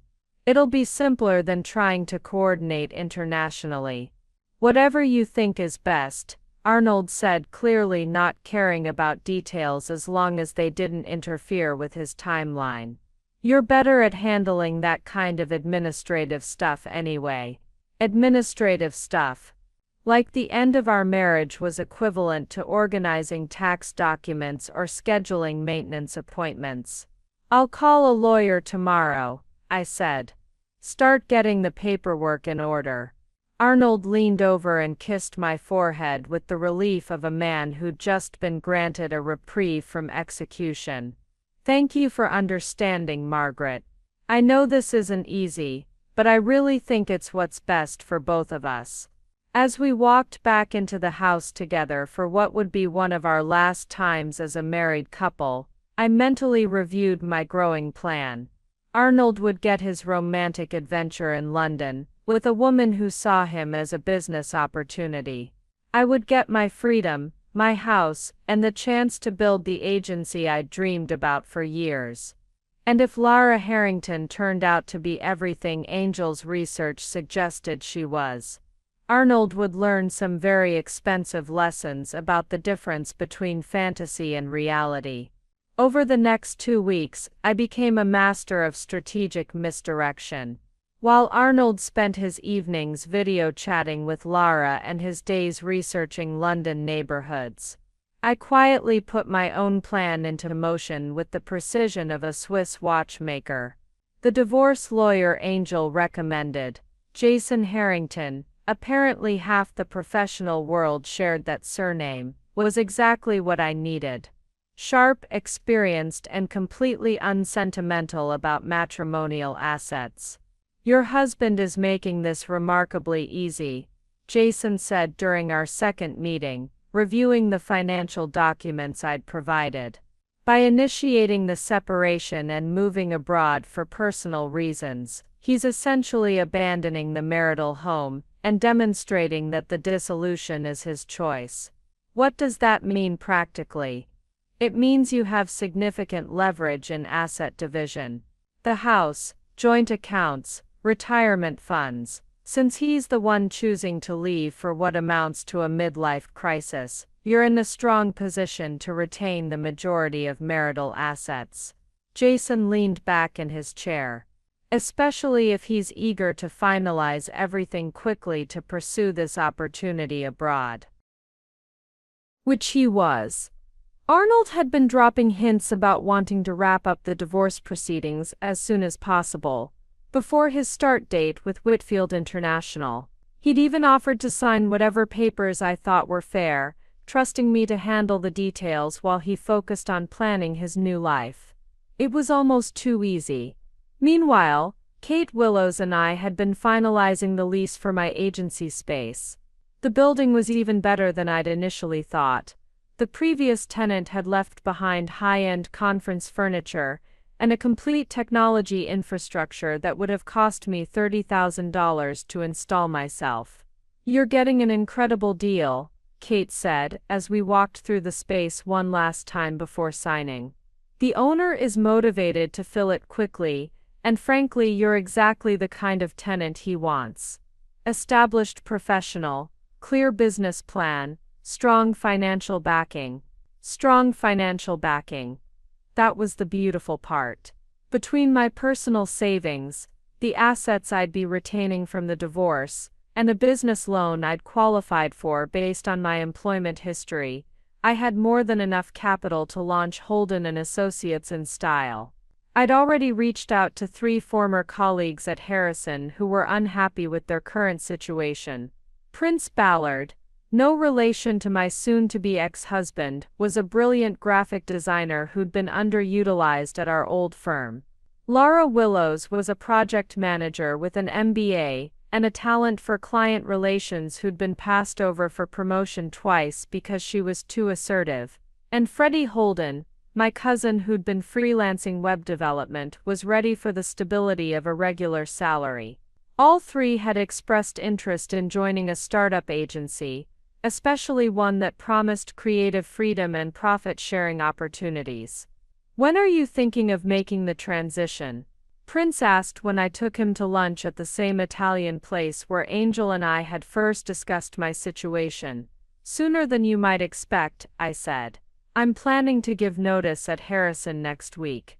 Grand opening of Holden and Associates by the 1st of next month." Prince nearly choked on his pasta. "Next month, Margaret? That's incredibly fast. Are you sure you're ready?" "I've been ready for 7 years," I said. I just needed the right motivation to stop making excuses. That evening, I found Arnold in the kitchen, laptop open, surrounded by printouts of London apartment listings. He looked up when I walked in, his face glowing with the kind of excitement usually reserved for lottery winners.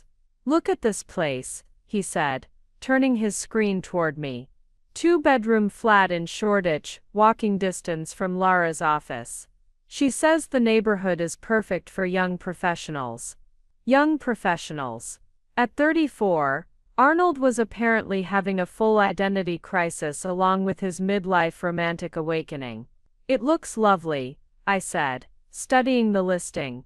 The rent was astronomical by our standards, nearly double our current mortgage payment. "Can you afford something like that on your new salary?" "It'll be tight at first, but Laura thinks there will be rapid advancement opportunities. And she mentioned the possibility of us splitting costs once." He trailed off, probably realizing he was discussing his future living arrangements with his ex-girlfriend while still technically married to me. "Once you're settled," I finished diplomatically. "That makes sense." Arnold's relief was palpable. "Exactly. It's all about long-term thinking." Long-term thinking. Like planning to move in with a woman who was currently using him to advance her own business interests. But I wasn't going to be the one to point out the flaws in his logic. That was Laura's job now. "Speaking of long-term thinking," I said, sitting down across from him, "Jason called today. The divorce papers are ready for review." Arnold's attention immediately shifted from London real estate to legal documents. "Already? That was fast. You said you wanted to move quickly. I thought you'd be pleased." "I am. It's really happening, isn't it?" For a moment, Arnold looked almost vulnerable, like the reality of what he was doing had finally penetrated his romantic fantasy. "Margaret, are you sure this is what you want? There's no going back once we sign these." It was the first time in weeks that he'd asked what I wanted, and the irony wasn't lost on me. Now, when it was too late to matter, he was finally considering my feelings. "I'm sure," I said gently. "We both deserve to be with people who choose us first, not as consolation prizes." Arnold flinched slightly at the callback to his anniversary confession but nodded. "You're right, and Margaret, I hope you find someone who appreciates you the way you deserve." "I already have," I said, though I didn't specify that the someone was me. We spent the next hour reviewing the divorce settlement, with Arnold barely glancing at the financial details. He was so focused on his departure timeline that he signed off on asset divisions without question, trusting that I was being fair and reasonable. Which I was, technically. I was just being fair and reasonable according to my definition of those terms. not his. By the time we finished, Arnold had agreed to a settlement that left him with about 30% of our joint assets and me with everything else, including the house, most of our savings, and his half of my grandmother's rental property that he'd forgotten we jointly owned. "This looks good," he said, scrawling his signature on the final page. "When will everything be finalized?" "Jason says about 2 weeks for court approval. You'll be officially free to start your new life just in time for your move to London." Arnold smiled and reached across the table to squeeze my hand. "Thank you for making this so easy, Margaret. I know it can't be simple for you."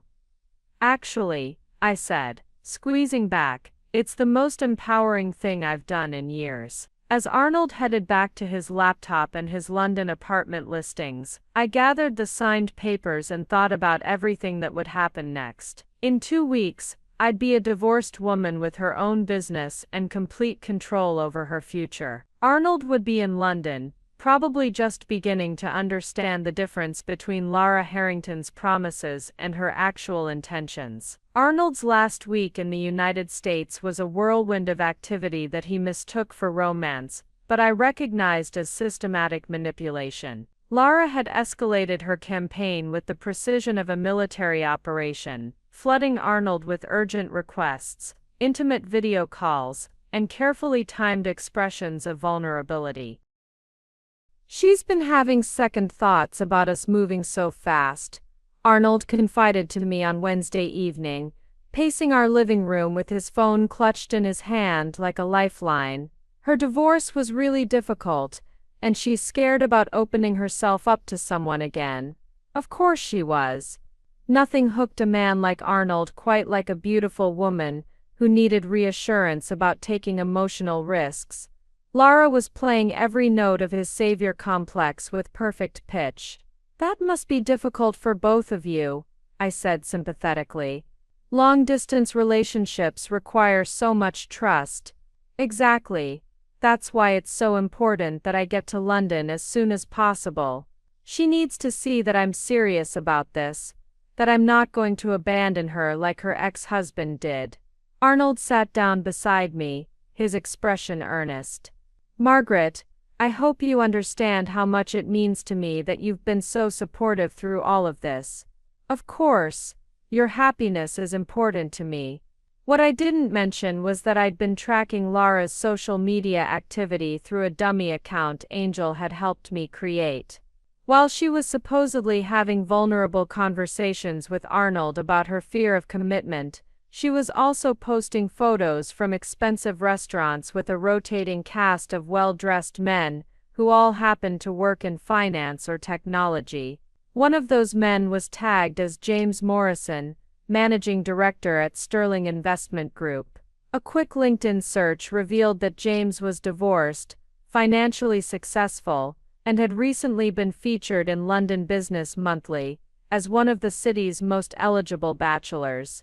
Lara Harrington was keeping her options open while encouraging Arnold to burn his bridges. But I wasn't going to be the one to enlighten him. Arnold had made his choice when he decided I wasn't enough for him. Now he could live with the consequences of that choice, whatever they turned out to be. My own preparations were proceeding flawlessly.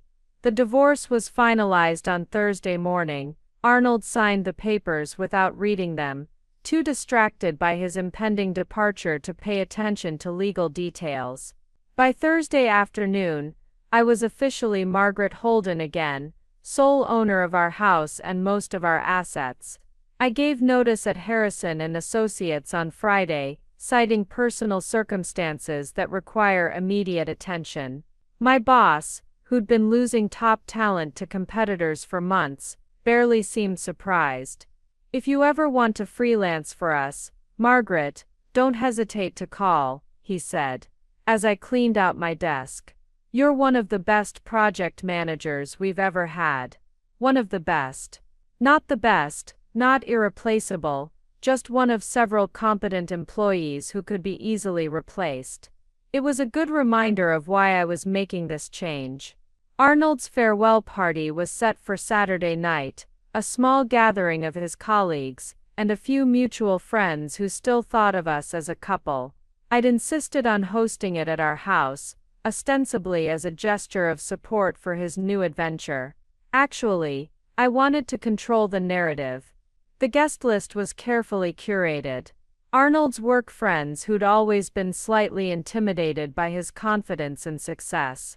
Our neighbors who'd watched our marriage from the outside and probably had their own theories about why it was ending. And most importantly, Angel, who'd promised to document everything for posterity. I spent Saturday afternoon preparing food and decorating the house, like I was celebrating Arnold's promotion rather than his abandonment of our life together. The irony was delicious. I was genuinely happy for his departure, just not for the reasons our guests would assume.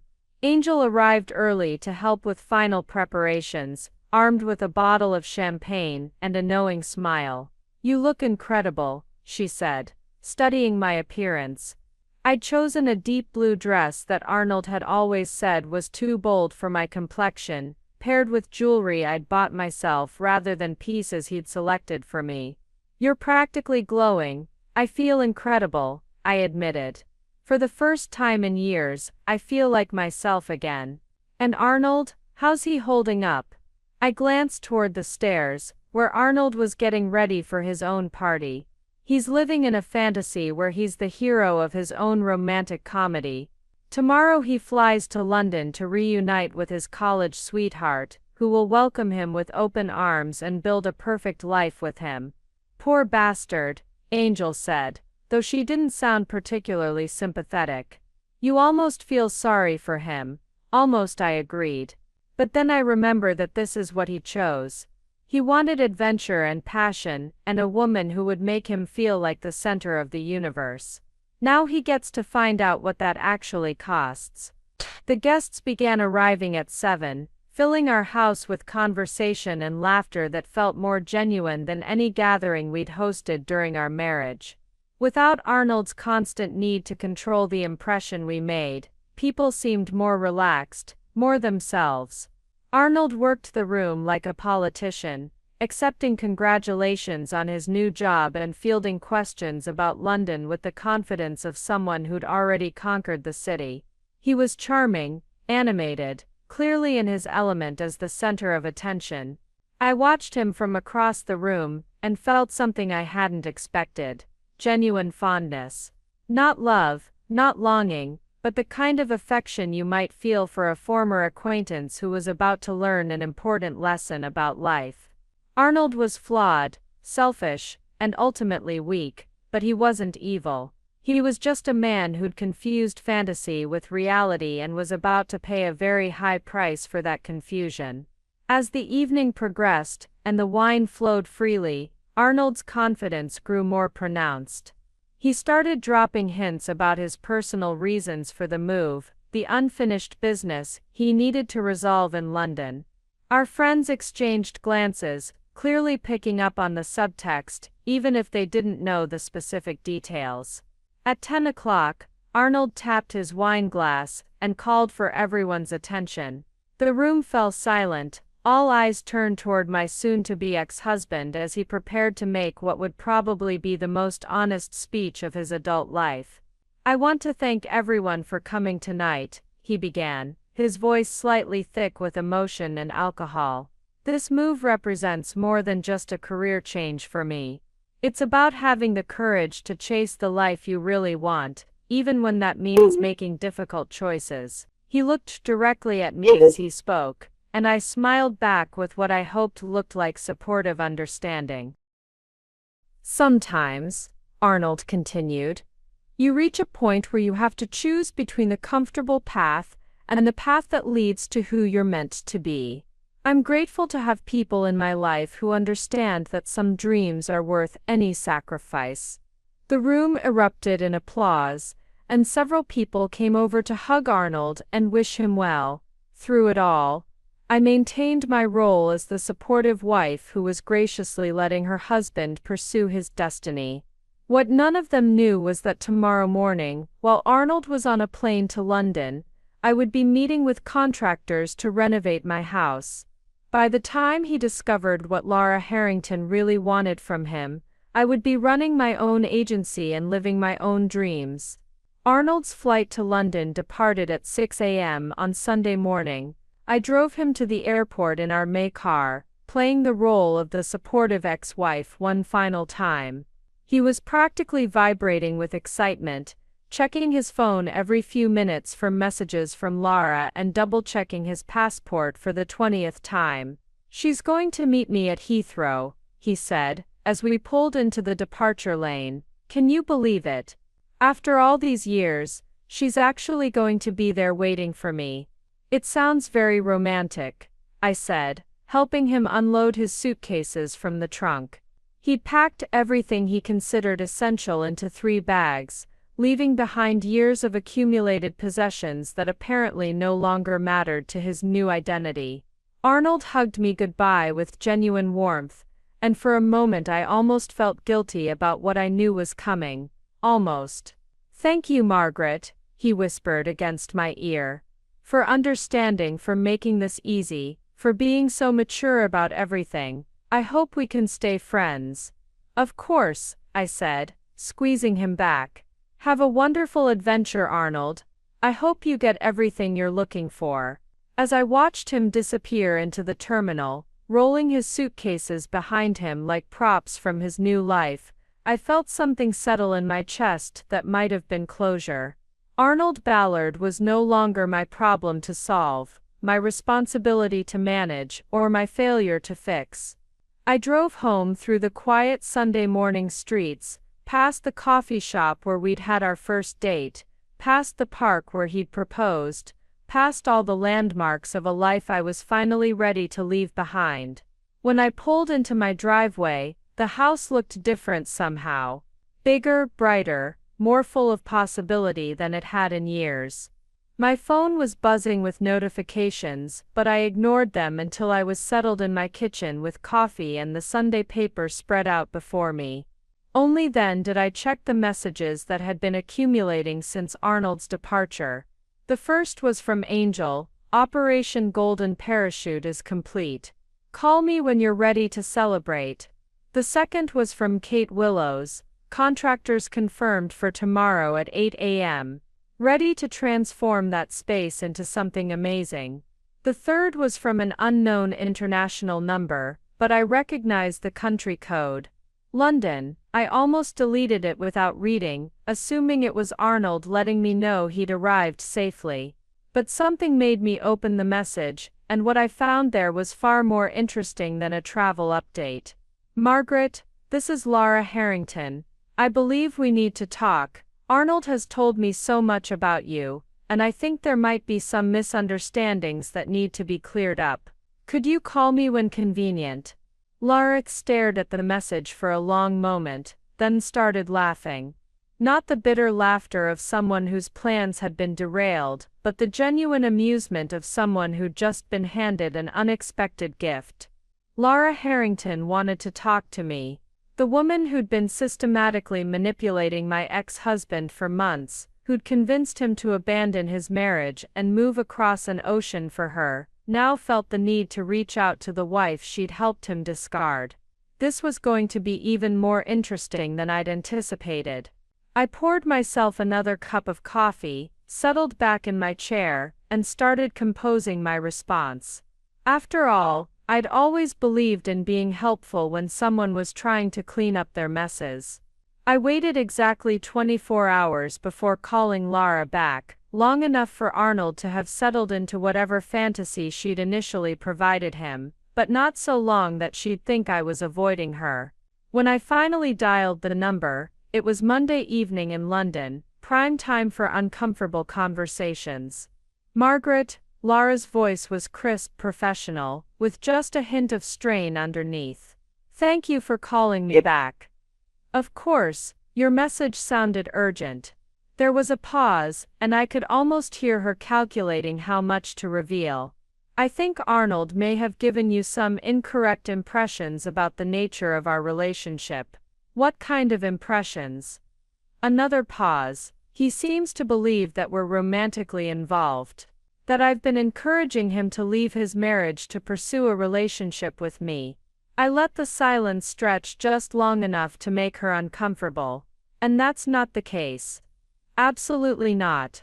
Margaret, I reached out to Arnold through LinkedIn because I was recruiting for a position at my firm. He's qualified, and I thought he might be interested in international opportunities. Our conversations have been entirely professional, I see. So when he told me you'd been discussing what might have been, if he'd followed you to London years ago, that was his interpretation of professional networking. Laura's composure slipped slightly. Arnold has always been prone to reading more into situations than what's actually there. Even in college he had a tendency to romanticize things. The beautiful irony wasn't lost on me. Laura was essentially describing exactly what I'd been dealing with for 5 years. Arnold's ability to construct elaborate fantasies around minimal encouragement. Where is Arnold now? I asked. That's part of the problem. He showed up at my flat yesterday morning with his suitcases, saying you'd agreed to divorce him so we could be together. Margaret, I had no idea he was planning to leave his marriage. None of our conversations ever suggested anything like that. I bit back a smile. Arnold had arrived in London expecting his romantic reunion, only to discover that the woman of his dreams considered him a professional contact at best. The collision between fantasy and reality must have been spectacular. How did he take the news? Not well. He's been calling constantly, sending flowers, showing up at my office. He seems convinced that I'm just scared of commitment, that if he proves how serious he is about us, I'll come around. Laura's voice was getting sharper with each word. Margaret, I need you to talk to him. He won't listen to me, but he might listen to his wife. Ex-wife, I corrected gently. Our divorce was finalized last week. The silence on the other end was deafening. You're actually divorced? Laura finally asked. Oh yes. Arnold was very eager to make it official before he left for London. He said you two were planning to find a place together once he was settled. We most certainly are not. Laura's professional composure was completely gone now, replaced by barely controlled panic. Margaret, I need you to understand something. I never encouraged any of this. I never promised him anything beyond potential employment, which at this point is completely off the table. Why is it off the table? Because he's been harassing me. He's been telling people at my firm that we're in a relationship, that he left his wife for me. Do you have any idea how damaging that is to my professional reputation? Actually, I did have some idea. A successful businesswoman being accused of breaking up marriages was exactly the kind of scandal that could derail a career, particularly in conservative corporate environments. That does sound problematic, I agreed. It's worse than problematic, it's catastrophic. I've worked for years to build my reputation in this industry. Arnold is destroying everything with his delusions. Laura's voice was rising now, all pretense of professional calm abandoned. I need him to go home, Margaret. I need him to return to America, and leave me alone. I'm afraid that's not possible. What do you mean? I mean Arnold burned all his bridges here. He quit his job, sold his belongings, signed away his share of our house. He was so confident about your future together that he made sure there was nothing left to come back to. The silence that followed was so complete I wondered if the call had dropped. When Laura finally spoke again, her voice was barely above a whisper. What am I supposed to do with him? I really couldn't say, I replied cheerfully. But I'm sure you'll figure something out. After all, you're such a successful, ambitious woman. I'm certain you can handle one confused ex-boyfriend. I hung up before she could respond, then sat back in my chair feeling more satisfied than I had in years.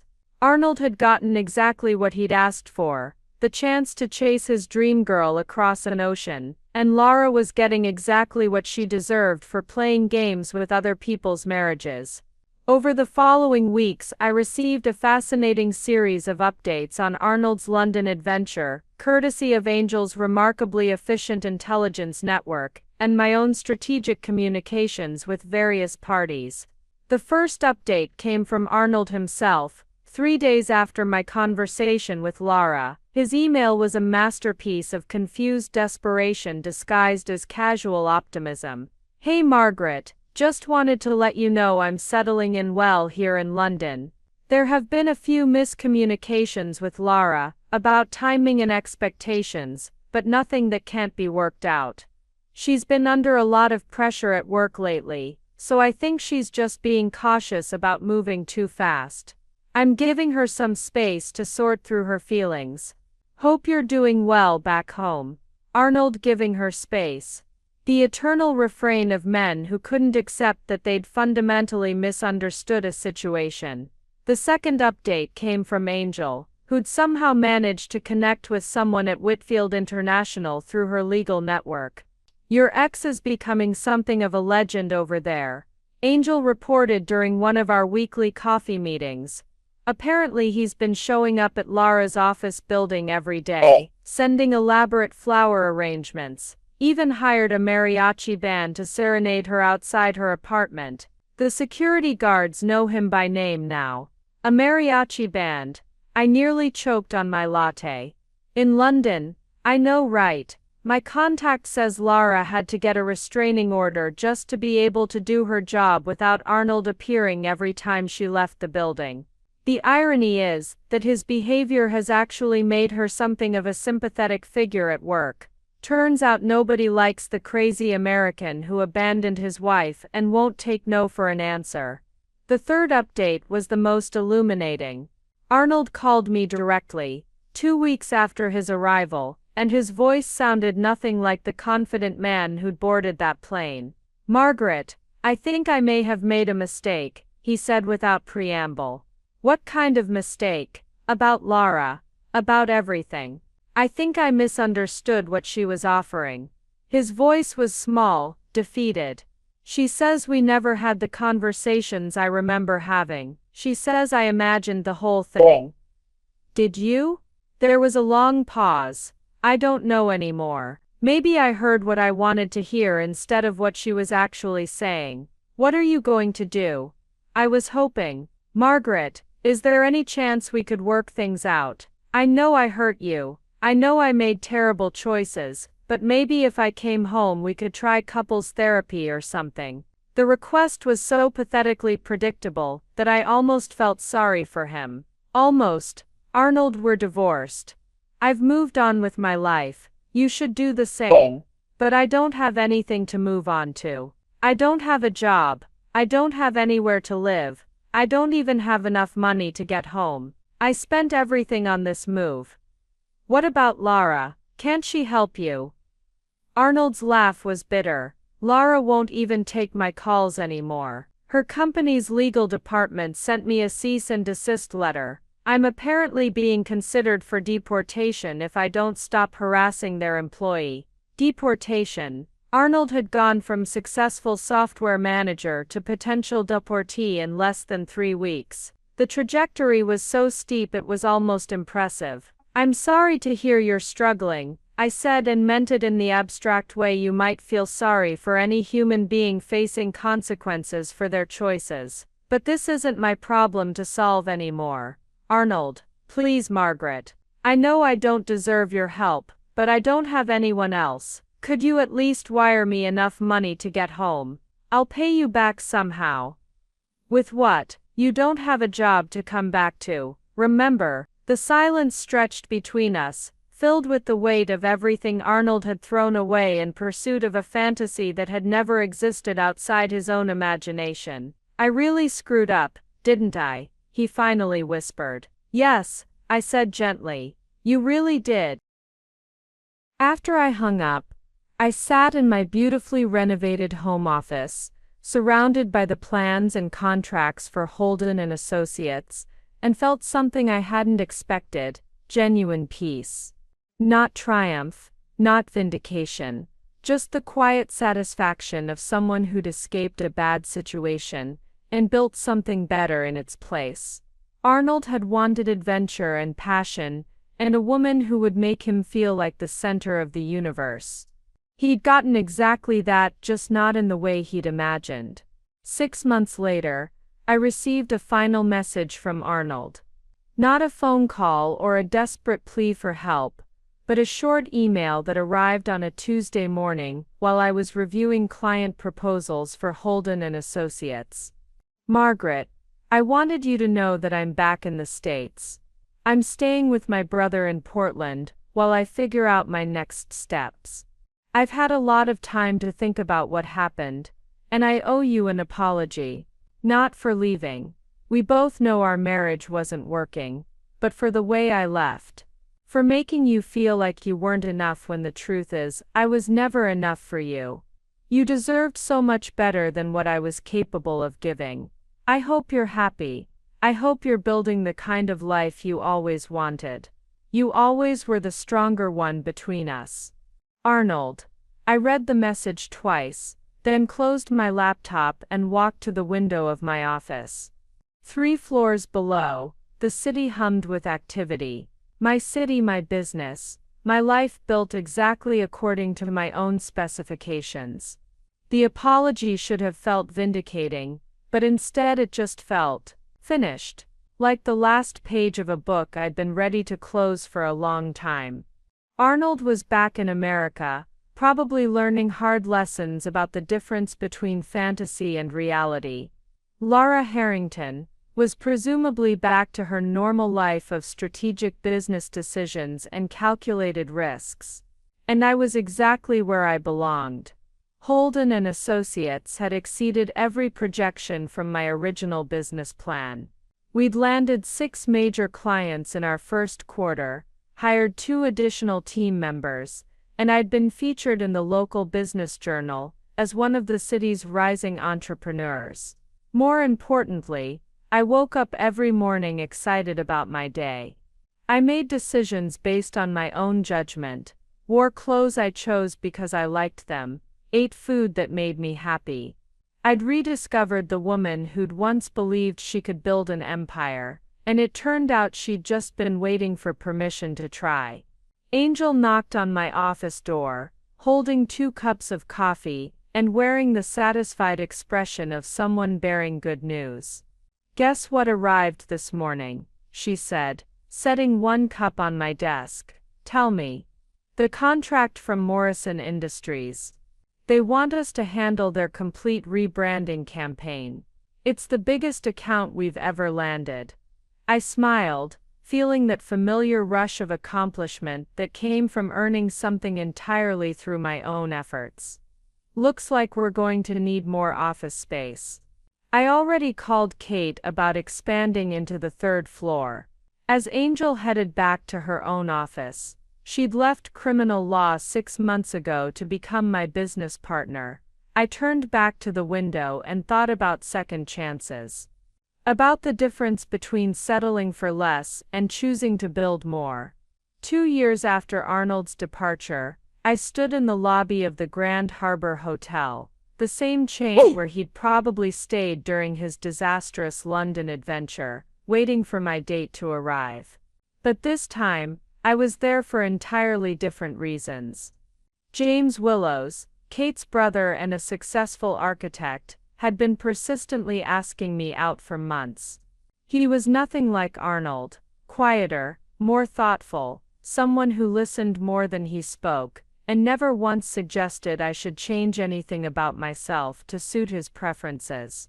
"You look beautiful," he said when he arrived, and the way he said it made me believe he actually saw me, not some version of me he was trying to create. Over dinner, we talked about our work, our families, our dreams for the future. James had recently started his own firm, and he understood the challenges and rewards of building something from nothing. When I told him about the latest expansion plans for Holden and Associates, his eyes lit up with genuine interest. "You're incredible," he said over dessert. "The way you took a devastating situation and turned it into something amazing, that takes real courage." "It wasn't courage," I said. It was necessity. I had to choose between rebuilding my life, or letting someone else's poor choices define my future, and you chose to rebuild. I chose to remember who I was before I started trying to be who someone else wanted me to be. James reached across the table and took my hand, and the gesture felt natural, comfortable, right in a way that nothing with Arnold ever had. For what it's worth, he said, I like who you are now. I wouldn't change a single thing. The difference was striking. Arnold had seen me as a project to be improved, a rough draft that needed editing. James saw me as a complete story worth reading exactly as written. Later that evening, as he walked me to my door, I realized something profound had shifted. For the first time in years, I wasn't analyzing every interaction, wondering if I was measuring up to some invisible standard. I was just being myself, and it was enough. Would you like to come in? I asked, and the invitation came from genuine desire, rather than obligation or strategy. I'd love to, James said, but only if you're sure. The fact that he asked, that he cared about my certainty rather than assuming it, told me everything I needed to know about the kind of man he was. As we sat in my living room, decorated entirely according to my own taste now, talking until sunrise, I thought about the journey that had brought me here. The devastation of Arnold's betrayal had forced me to rediscover my own strength, my own dreams, my own worth. I'd lost a husband who never truly saw me, and found myself in the process. The trade had been more than worth it. Arnold had been right about one thing during our last conversation. I had always been the stronger one. I just hadn't realized it until I stopped trying to make myself smaller to fit into his vision of what a wife should be. 3 years to the day, after Arnold had told me I was his consolation prize, my phone buzzed with a message from an unknown number. I was in my corner office at Holden & Associates, reviewing presentations for our newest client, when the notification appeared. Margaret, this is Arnold. I know I have no right to contact you, but I saw the article about your agency in Business Weekly, and wanted to say congratulations. You've built something incredible. I've been in therapy for the past year, trying to understand how I became the kind of person who could throw away something real for something that never existed. I realize now that you were never the problem in our marriage. You were never not enough. I was just too immature to recognize what I had. I hope you can forgive me someday. Not for my sake, but for yours. You deserve to be free of any anger I caused. I'm genuinely happy for your success. You always deserved everything you've built. Arnold. I stared at the message for a long moment, then deleted it without responding. Some conversations don't deserve answers, especially when the person asking has never shown any real interest in listening to the response. Arnold's apology was more about his own healing than mine, and I'd moved far beyond needing his validation or forgiveness. The irony wasn't lost on me that he'd discovered my success through a magazine article rather than genuine connection. Even now, he was consuming my life from a distance rather than truly knowing who I'd become. I turned back to my presentation, smiling as I thought about the dinner James and I had planned for tonight, the vacation we were taking next month, the life we were building together based on mutual respect and genuine partnership. Arnold had taught me an invaluable lesson, the difference between being chosen and being settled for. Now I knew what it felt like to be someone's first choice, their genuine preference, their equal partner in building something beautiful. The woman who'd once tried so desperately to be worthy of Arnold Ballard's love had evolved into someone who knew her own worth. And that knowledge was worth more than any marriage built on compromise and comparison. Some endings, I'd learned, were actually beginnings in disguise. Arnold's departure hadn't destroyed my life. It had freed me to create a better one, and I'd never looked back. Up next, you've got 2 more standout stories right on your screen. If this one hit the mark, you won't want to pass these up. Just click and check them out. And don't forget to subscribe and turn on the notification bell so you don't miss any upload from us.